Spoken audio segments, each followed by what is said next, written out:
ભેગા થયા છીએ.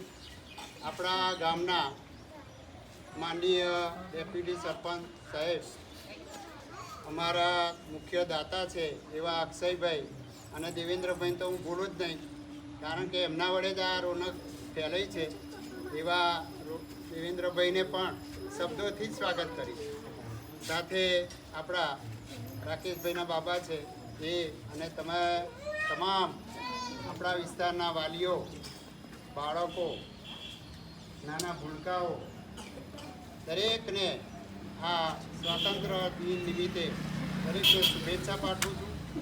આપણી શાળા હંમેશા પ્રગતિશીલ રહી છે અને હું એક વસ્તુ કહેવા માગીશ, અહીંથી બધા કદાચ આગા પાછા થઈ જાય તો મારો આ છેલ્લો સ્વાતંત્ર્ય દિન છે મુખ્ય શિક્ષક તરીકેનો. હવે 2 જ મહિના બાકી છે મારે નિવૃત્ત થવાના, પણ એક વસ્તુ કહીશ દરેક વાલીને કે આ શાળામાં જીવંત રાખજો. મારું આટલું જીવન રાખવાની ખેવના છે. હું આવ્યો અહીંથી, મારે જ્યારે પગલાં પડ્યા અહીં શાળામાં ત્યારે મને એમ લાગ્યું કે આ શાળાને કંઈક કરવું પડે એવું છે. અને ખરેખર ભગવાનની દયા કહેવાય કે એમણે મારું કાર્ય સફળ કર્યું છે અને એમાં તમારા બધાનો સહકાર મળ્યો છે. અને હજી પણ મારાથી હજુ તો એમને શીખવાનું છે, નીરવભાઈ સાહેબને. એવા નવા જુવાનિયા છે તો એમનો ઉત્સાહ જાળવી રાખજો, એમને પ્રોત્સાહન આપજો દરેક જણ. કદાચ કોઈ ભૂલ થાય તો એ ભૂલને પણ ક્ષમા કરજો, પણ જાહેર મીડિયા પર ચડાવી દેતા નહીં. આ તમને ખાસ કહું, કારણ કે અત્યારે પબ્લિક એવી થઈ ગઈ છે, અડધી ગાડી છે. કેવી છે? અડધી ગાડી. મારે જાહેરમાં જ કહેવું પડે છે, ના કહેવું જોઈએ પણ. કારણ કે જે સાચું છે, જે સારું છે એ કોઈ નહીં દેખાતું, પણ ખરાબ વસ્તુ પહેલી દેખાય. એટલે કોઈ ભૂલ થાય, કદાચ બાળકોને કદાચ કોઈ ટપલી વાગી ગઈ હોય તો પણ એમને સહકાર આપજો. જે કંઈ કરતા હશે, સાહેબ કરે કે હું કરું કે તમે બધા કરતા હશો, પોતાના બાળકોના ભવિષ્ય માટે કરી છે.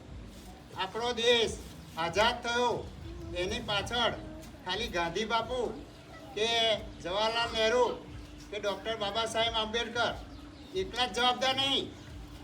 આપણા દેશના લાખો લોકો પોતાના ઘર-બાર છોડી, પોતાના પરિવારને છોડી અને પોતાના જીવનનું આખું બલિદાન આપ્યું છે. અને એવા કેટલાય જે કહેવાય, શું કહેવાય, બલિદાન આપનારા શહીદ ભગતસિંહથી માંડી બધા બહુ છે, નામ તો અસંખ્ય છે. એવા હજારો લોકોએ આપણા દેશને આઝાદ કરવા માટે પોતાનો જીવ રેડ્યો છે, પોતાનું લોહી રેડ્યું છે, પોતે ચાબુકો ખાધી છે, અંગ્રેજોની સામે લડ્યા છે, અહિંસક લડત લડ્યા છે. અને એ લડતમાં પોતે જીત્યા ત્યારે આપણો દેશ આઝાદ થયો. 80મું વર્ષ ચાલે છે. આપણો દેશ પ્રગતિશીલ હતો જ. સોનાની શું કહેવાય, સોને કી ચીડિયા હતી, પણ બહારના લોકો આવી અને આપણા દેશને લૂંટી લીધો છે. અને એ લૂંટી લીધેલા દેશને ઊભો કરવા વાળા એ આપણા દેશના નેતાઓ જ છે ભાઈ. અને એ નેતાઓએ પોતાના જીવનનું બલિદાન આપ્યું, પોતાના ઘર ના આપ્યું હોય પણ દેશના માટે પોતે બલિદાન આપી અને આપણો દેશ આગળ વધાર્યો છે. અને સદાય આપણે આગળ વધતા રહીશું. આપણો દેશ કોઈ દિવસ પાછો પડ્યો નહીં, કોઈ જગ્યાએ પાછો નહીં પડ્યો અને પડવાનો પણ નહીં. પણ એનું કારણ છે કે પહેલાં પહેલું કે આપણી સંસ્કૃતિ, આપણા દેશની સંસ્કૃતિ એવી છે કે વડીલને માન આપો, વડીલને માન આપો, પણ સાથે જે કંઈ કરતા હોય, જે કંઈ કોઈ પોતાની યથાશક્તિ જે કંઈ મદદ કરતા હોય તો એનું સન્માન આપણે જાળવીએ છીએ. આપણા ઘરમાં આપણા મા બાપ હોય તો આપણે મા બાપનું સન્માન જાળવીએ છીએ. એમ આપણી આજુબાજુ વડીલો હોય, જે હોય બધા જે આપણને મદદરૂપ કોઈ પણ રીતે તો થાય છે જ. અને એ દરેકનું સન્માન જાળવવું એ આપણા દેશની સંસ્કૃતિ.